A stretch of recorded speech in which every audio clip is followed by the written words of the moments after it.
Catherine's Hill, a subtle prominence a mile south of historic Guildford, overlooking the route of the old London to Portsmouth Road. Many people pass through Artington below the hill's peak and never notice, let alone give any thought to the ruined chapel that sits above them and the area's significance upon local legend, local folklore and local history.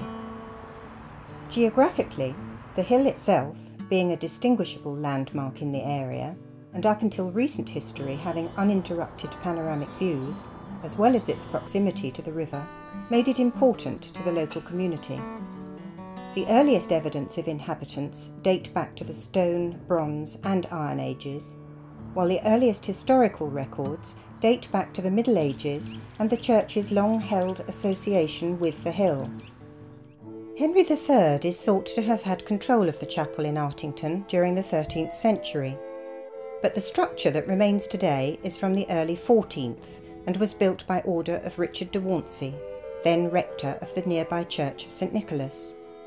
De Wauncey bought the land around the turn of the century, but due to the attached rights to hold fairs on St Matthew's Day, it took until 1329 for the chapel to be consecrated, by which time he was dead. The delay was due to the prolonged dispute with King Edward II and his agents over possession of these rights and the valuable tolls that could be charged during the fairs. The structure itself is 14 metres long by 6 metres wide inside the thick sandstone walls.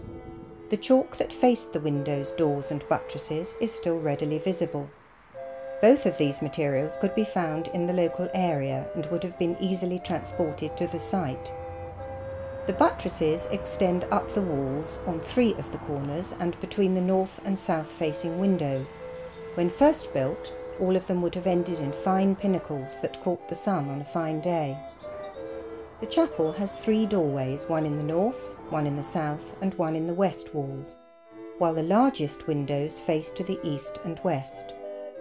The turret in the northwest corner is thought to have been a priest's room, as the design appears out of the ordinary for it to have been a belfry. Historians believe that the windows above the doors in the northern and southern walls were converted to doorways at some point, with the north opening inwards and the south outwards. A likely reason for this was to gain access to a gallery that ran between them and allowed visitors worshipping relics to pass through the chapel on the ground and upper floors simultaneously. The religious associations of the hill are again highlighted by its location to the Pilgrim's Way, now known as the North Downs Way. This pilgrimage started in Winchester and ended at St Thomas of Becket's tomb in Canterbury Cathedral, and would have passed below the slopes of St Catherine's en route. Some believed that the chapel was built for the pilgrims to worship and rest at, but the more likely reason was so that the parishioners of St Nicholas who lived furthest away would instead use St Catherine's as a chapel of ease. The pilgrims would have walked down the modern-day Ferry Lane to cross the River Wey via an ancient ford and continue towards Canterbury. There are many local reminders to the history of this route, and also of the ferry that only ceased to carry its passengers from one bank to the other in the 1960s after developments in the river navigation. The river holds great significance to the area for other reasons too. The golden orange sand that is present in this stretch of the river may have given modern-day Guildford its name. The Golden Ford would have been one of the few crossing points of the river and allowed the town to expand.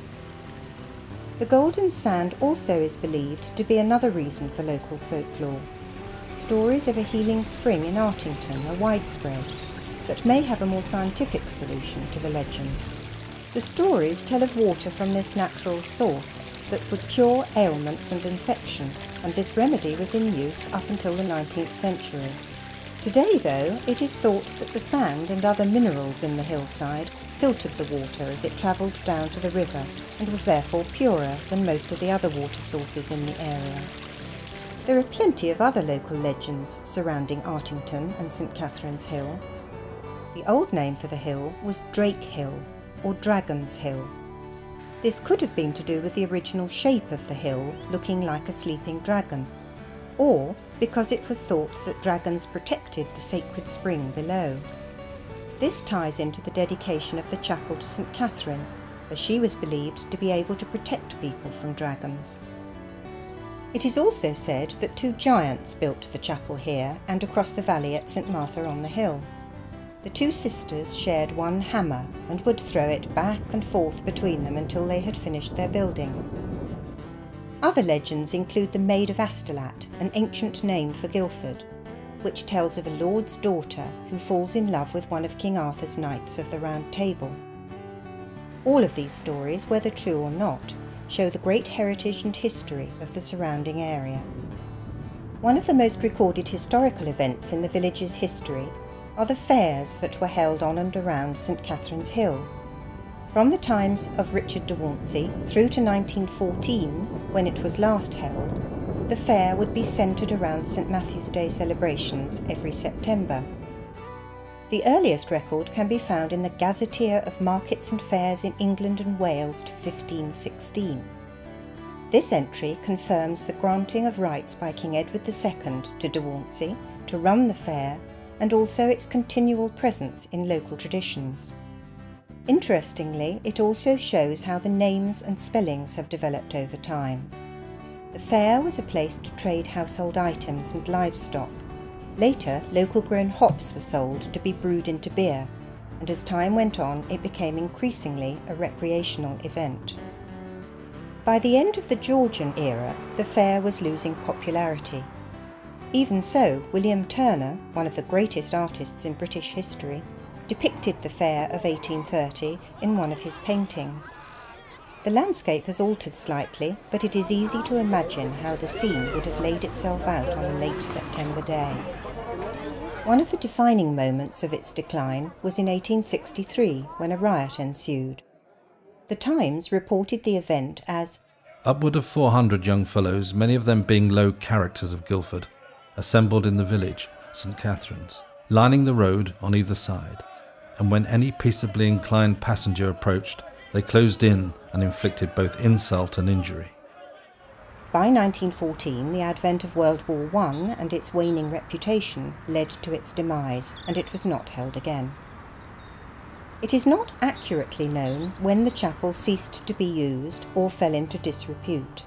There is a record from Edward VI's reign in the mid-16th century that shows no payment to members of the clergy, or evidence of it being suppressed through religious reform.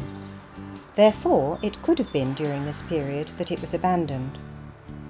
During the Georgian period, Robert Austin, a prominent landowner in nearby Shalford, commissioned rebuilding work upon the chapel. He believed the hill and the chapel itself was of great worth, as it was such a prominent point on the surrounding views from his home.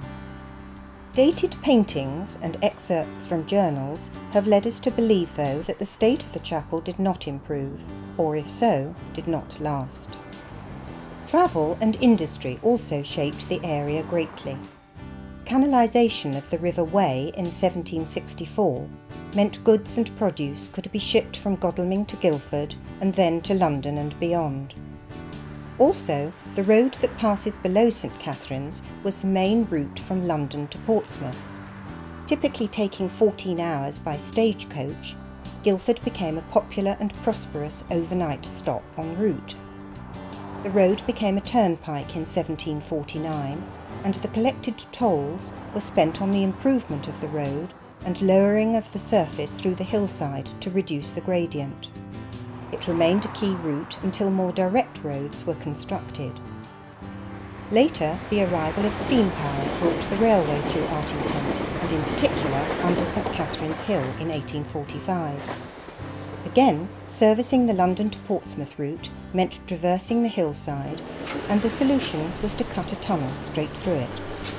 Today, Artington still plays a key part in the infrastructure and network of the local and surrounding areas.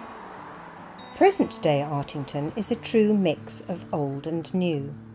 Historic buildings stand shoulder to shoulder with newer developments, and ancient pilgrim routes are still followed next to streams of modern cars.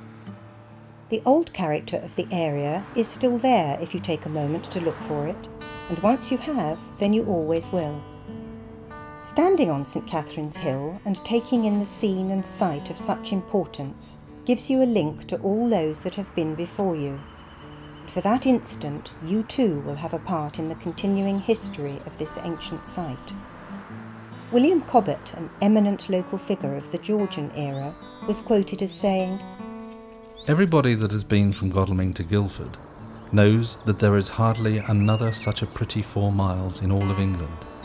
The road is good, the soil is good, the houses are neat, the people are neat, the hills, the woods, the meadows, all are beautiful." In those 4 miles, there are few more interesting places than St Catherine's Hill.